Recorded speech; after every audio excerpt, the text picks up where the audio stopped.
Hi, everyone. Thanks so much for taking the time to watch our session today. My name is Amanda Cote, and I'm here with Brandon Harris. We're coming at you from the University of Oregon to talk about text-based research methods for studying game production cultures. So one of the things that we are most interested in is how does crunch or an extended period of unpaid overtime persist in the video game industry despite ongoing recognition of its costs and its downsides. The most common example right now is Cyberpunk 2077. We've all heard about how it's been delayed. I think it's 3 or 4 times at this point. And so the horror stories that are coming out of are they working unpaid overtime or not? This is a very persistent problem throughout the industry. So next slide, please, Amanda. So this line of thinking has led us to 2 projects so far. One of which has been published in Convergence magazine based off of an ICA research report. The second of which is currently submitted to ICA right now. And we have many ideas for future projects as well. Next slide, please. So some of the key findings that we have found in our analysis of crunch is that game developers tend to understand their work as a form of artistic expression. This makes game development a form of creative work, and the general logic is that you cannot schedule for innovation or creative ideas that make a game successful or fun. As a result, game developers tend to resist any attempts to effectively manage or structure the game development process. And so this ties into the anti-corporate ethos. As artists who worship the garage startups that transformed the Silicon Valley, they reject the policies and the structures that traditional businesses and organizations use to schedule a productive and consistent workflow. Part of this problem is from the characteristics and the identities of the developers themselves. The game industries tend to rely on passionate employees. These tend to be young, mostly male and white. And this means that they have a homogeneous group of people that all want to sacrifice to make the most memorable and exciting games possible. They tend to consider themselves as artists seeking to create masterpieces, and they're willing to make sacrifices to do so. Next slide, please, Amanda.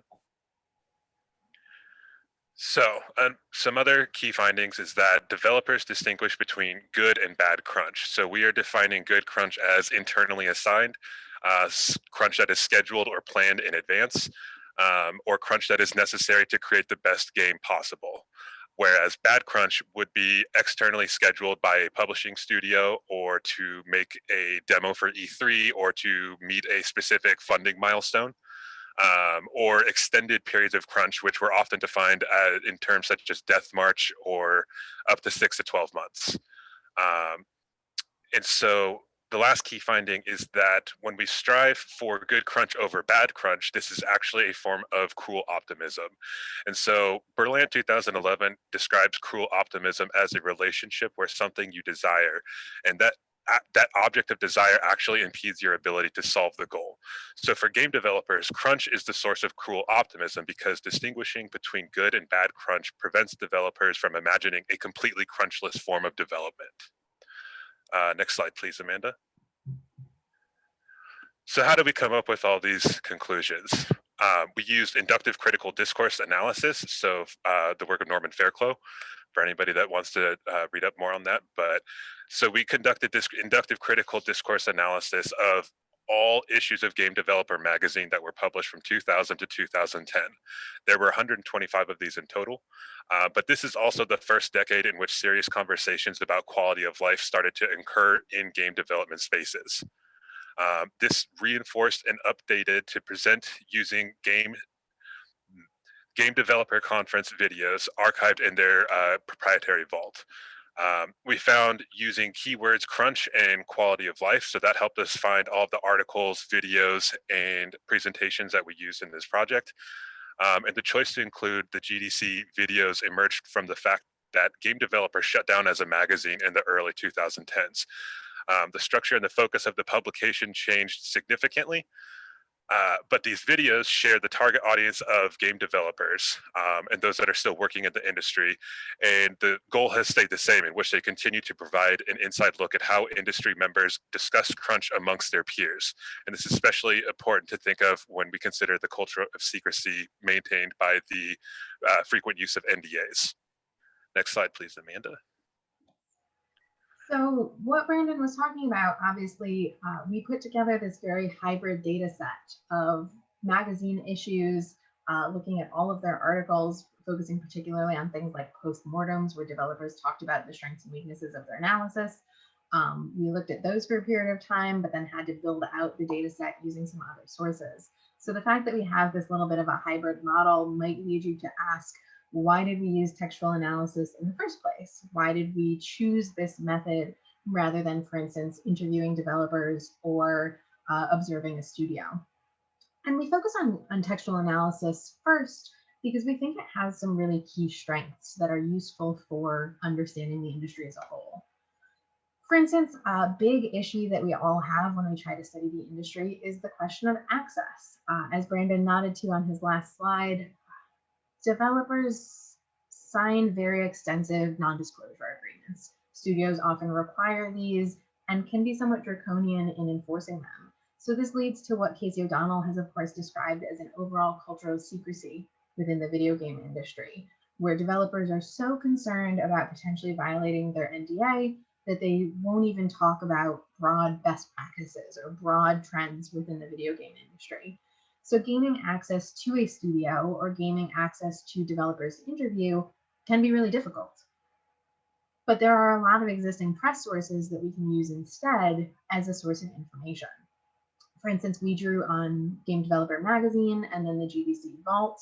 In other work focusing more on how developers talk to consumers, I've used things like Nintendo Power, PC Gamer, IGN, sources like that.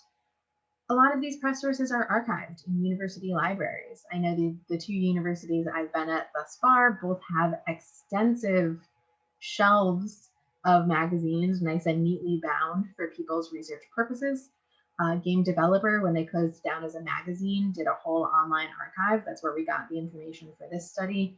And then, of course, fan-run sites like Retro Mags often put up older game magazines as well. So this is a strong contrast with the inaccessibility of devs and studios, especially at kind of larger studios or higher level publication. We also found that our particular choice of game developer was useful because it really prioritized developers' voices. Game Developer Magazine, and of course the speeches made at Game Developers Conference, are made by developers to other developers. So it gave us a really clear view of how the industry spoke about these issues among its own members. And this leads into another strength of textual analysis. Usually press sources have really clear audiences. Many press sources even have media kits that you can pull up where they describe who their readership is, how they envision that readership, and how they try to reach them through their material. So if you're interested in how devs talk to devs, you can find a source that leads you to that. If you're interested in how the industry talks to consumers, you can find a different source with that audience.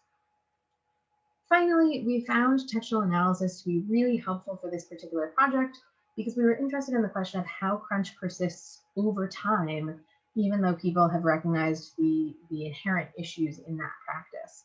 And so textual analysis offered us a longitudinal focus and a breadth that we couldn't potentially match via interviews or observations. We could look at kind of how these trends were discussed across the whole industry, or at least how the industry views itself, throughout the period of analysis. And that was something that would have been very difficult to get with interviews. We would have had to start, a decade and a half ago in order to get that same kind of longitudinal focus. Now, we're also very aware of the weaknesses of textual analysis. For instance, work that's published is meant to be public facing. Therefore, game developers probably run what they're publishing past their PR departments, past their higher ups. We might not be getting an honest view of the true issues that, for instance, sank a project or the true strengths that helped one succeed, because these are heavily vetted materials. So it doesn't completely solve the culture of secrecy issue, but it does at least give us a starting point from which to ask further questions.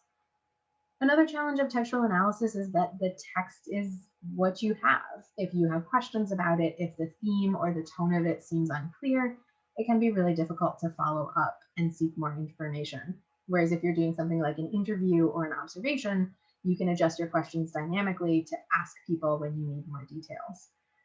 If you're doing a textual analysis, there's the chance that you could email a speaker or an article writer and they might get back to you, but the older your materials are, the less likely it is that you're going to have success with that approach.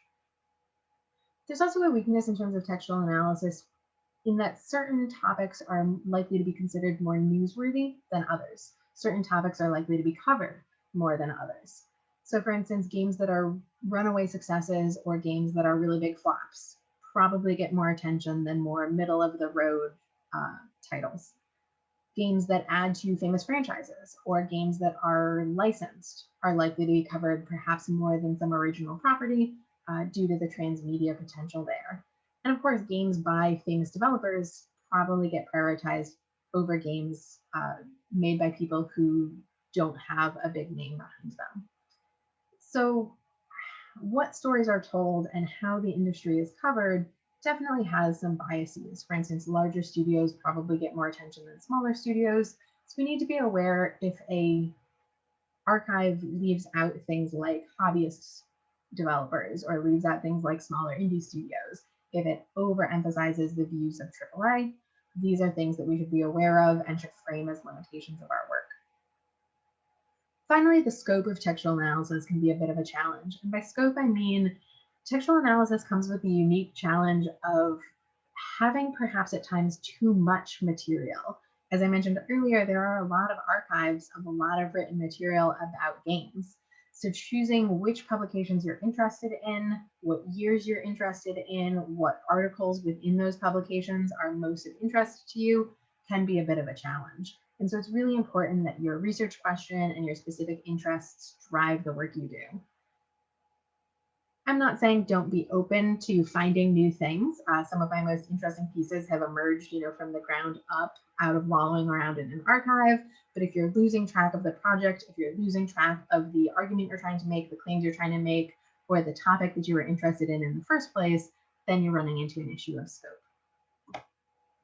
So what we're hoping to hear a lot more about from all of you and what we're hoping to start a conversation about is best practices around these textual analyses. So the last two slides have been strengths and weaknesses that we've found in our work on a data set, but we can envision that there are a lot of strengths or weaknesses we might have missed. So on this slide, we have a few of the best practices we've developed from our own analyses, but we're hoping to hear more from all of you in the Discord or via other communication methods. So like I said previously, letting your research questions drive the work, very key. Use textual analysis when you want breadth, use textual analysis when you want a longitudinal focus, or use textual analysis when you have a clear press source that fits your research question.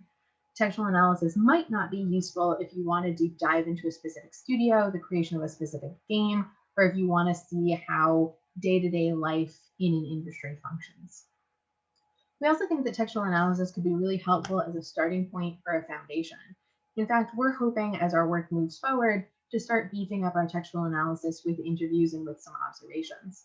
But we think that starting with a textual analysis is useful because it could help overcome some of the privacy concerns that developers have. For instance, I kind of view it as a little bit of a third-person effect, where when you're interviewing a developer, you could say, oh, in my research on video game press, I found that a lot of developers tend to think this. What's your viewpoint on that? And so that kind of relieves the pressure on the individual to represent the whole industry. It allows them to agree or disagree. And so it could encourage a higher level of honesty and disclosure than other methods. And finally, like with all research methods, it's really important to be aware of weaknesses and limitations. Be upfront about these as you go through your work and know what kinds of claims you can and can't make. So like I said, we're hoping to hear about other ideas for strengths, weaknesses, and best practices for all of you. We're really interested in hearing how you think you could use textual analysis in your work on the game industry. And you can, of course, let us know all of that via our emails, via our Twitters, or, of course, on the workshop Discord, where we'll be hanging out this week. So we look forward to seeing you there.